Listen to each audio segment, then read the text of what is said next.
My name's Lucas, and this is the handstand.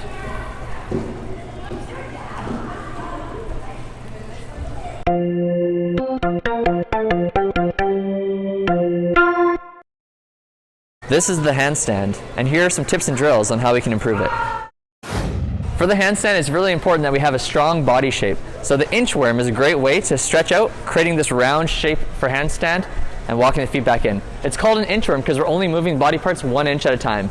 The second shape that's very important in gymnastics for the handstand is a hollow body position. So what we're going to do is have the gymnast lay down flat on the ground, followed by the head lifting up, feet up, and arms up, creating a nice round shape.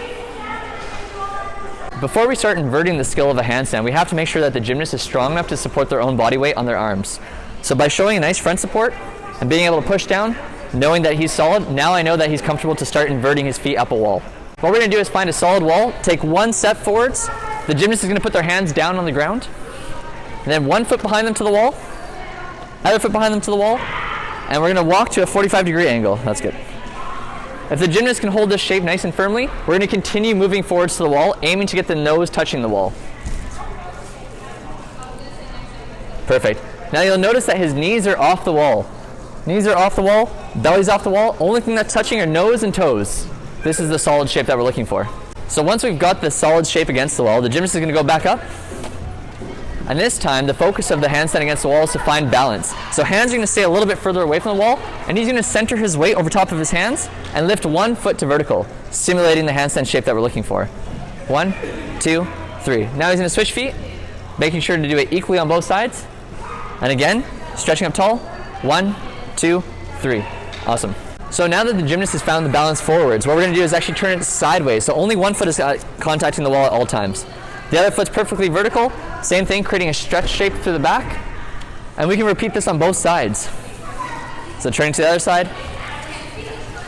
And again, the foot that's on the wall is not doing any work except for a little bit of friction holding us to balance. One of the hardest parts about holding a handstand is the balancing action, making sure that we're balancing through our wrists and shoulders rather than our hips and knees. So a great way to do this is to find an object similar to a box or something that's rectangular in shape, and the gymnast is actually going to balance it above their head. So lift it up, hands create firmly, arms by the ears, and he's going to balance.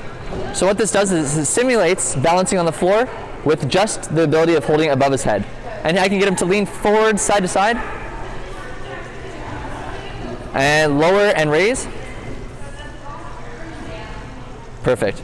All right, once the gymnast has started to gain the balance against the wall, we're going to go back to kicking up on the floor unassisted.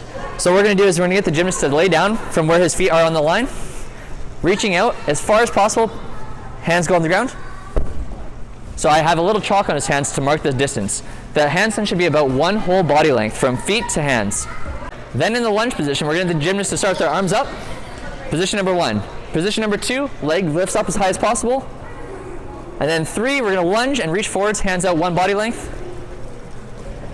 all the way up. Now the same thing has to come down on the way down. So his leg's going to go down, step, and push right back to the line.